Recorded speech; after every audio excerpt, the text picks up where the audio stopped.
in our special pack PBA and Play for K event. Ticket sales as of this morning crossed the 12,200 mark and continue to climb. Coach Williams, you'd like to make an opening statement and then take questions. Yeah, really excited for tomorrow and that opportunity to play in front of just the most amazing fans in the country and just a special crowd out there in our Play for K game and one of the last couple of ball games for our seniors to play in Pinnacle Bank Arena, and so just excited for that opportunity and all that it presents to our program and team. This was like several months ago. You talked about this. I guess why are you at the point now where you put this out there that you wanted to sell out, wanted a big crowd? Yeah, I mean, I just think that we're continuing to see growth across the country in the sport of women's basketball and in the passion that fans have for the entertainment that it provides, and we're seeing across the Big Ten Conference some of the biggest crowds, and we really feel like and know that our support here at Nebraska is just as strong as some of the other fan bases in our league, and so watching some of those big crowds and 12 and 13,000 fans turning up at other places in our league, we really feel and felt like that Husker Nation can kind of flex their muscles and show the same. You guys gave Iowa quite a run last time in Iowa City. What went well in that game that you guys will have to replicate this game? Well, I thought we got off to a great start. That's one thing that I thought is really important. I thought that we kind of knew and understood how we wanted to be able to try to attack them and where our opportunities were going to come from offensively. But the other thing is you have to get great shots at the basket and limit turnovers, because they are so good in transition and they get out and really can run to layups. They can kick out to dagger threes, and they're so dangerous in transition that you've got to find a way to slow that. Your team has played generally well defensively this year, but Minnesota gave up 95 points. What needs to change to get back to the level on that end that you want to be at on Saturday? Yeah, I mean, we're just going to have to be committed and locked in to the defensive game plan and aware and alert to personnel. And I thought there were a lot of things that kind of broke down at different times throughout that ball game, and Minnesota being the top offensive rebounding team in the league, I thought they made us pay on a couple of offensive rebounds, but it's going to just take a complete effort for 40 minutes, staying locked into defensive game plan and personnel. Amy, what kind of showcase will this be, not only for your team, but for the sport of women's basketball? You're bringing in a team that is a national championship contender and the likely player of the year, and of course you're going to have the fans supporting your team as well. So what does this mean for, I guess, whatever the next step is for your program in the sport as a whole? Yeah, like I mentioned, I really feel like there's been incredible growth over the last few years of people really taking note of just what a outstanding form of entertainment that college women's basketball can be, but also, people really grasping onto the stories of these incredible young women, and they're so much more than just really good basketball players. They're just outstanding people that want to connect to the youth in the community, and the more that people start to kind of learn about how special these young athletes are, the more intriguing it is to come and watch them do what they love to do. And so I think that is just really special that we're to that point where people are acknowledging that and wanting to support that, and I think this game tomorrow will be a testament to that. Are you tired of coaching against Caitlin Clark yet? Well, I'll tell you this much. She's a very special player that I don't feel alone in being unable to solve the puzzle of I watched enough film on her to know that there's a lot of people trying a lot of different ways to slow her down, and it's easy to talk about and not so easy to actually to do. But certainly she's been great for the sport of women's basketball and the Big Ten Conference, and just a special player that we would love nothing more than to try to find a way to get a win. And Caitlin Clark, she's been putting up pretty much like the same great numbers since she got into the Big Ten. But how have you seen, I guess, her game evolve or change in any way?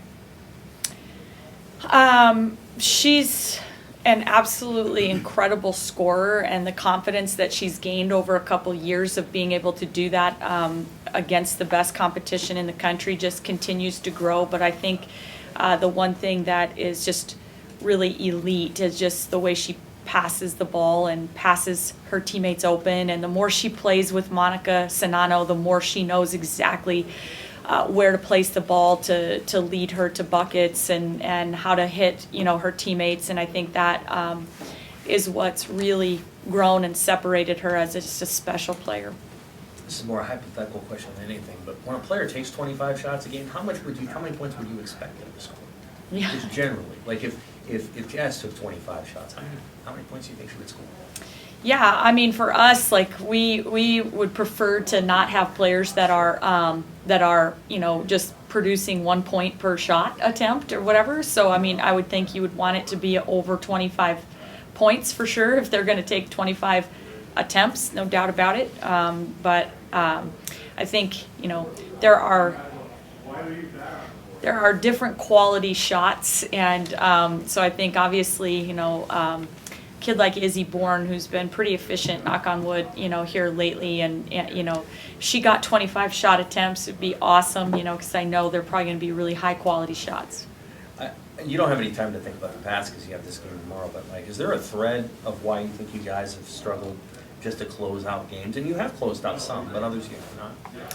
Yeah, I mean, I think what's strange is when I look at it, there's been certain games where we have not gotten off to great starts, and then we fought and have just been able, we dug ourselves a little too big of a hole early. And then there's been games, at Northwestern where we scored 30 points in the first quarter and got off to a great start, probably played the best basketball we've seen the Huskers play, and then kind of late had to hold on and take care of the ball against their pressure down the stretch and so I think the biggest thing for me, Sam, is just that we've got to figure out a way how to string together 40 solid minutes. And you're not going to always play every minute of a 40-minute ball game at the very best, but we can't have those surges, whether it comes at the beginning of the game, in the middle of the game, or not closing out the game where we just let our foot off the gas, or we're not able to score, or we go through those spells where we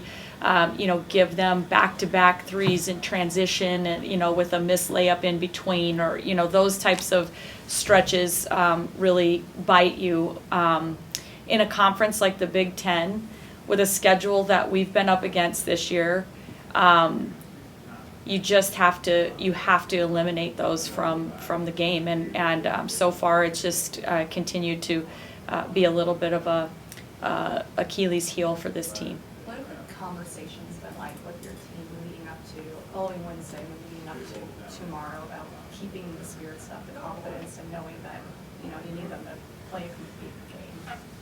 Yeah, I mean, we just keep talking about the fact that we know we haven't played our best basketball yet, and that if we keep pressing towards that, there's a lot of opportunity to do some fun and special things for this team, and we owe it to ourselves and we owe it to our seniors to keep our foot on the gas, trying to press towards becoming the very best version of ourselves.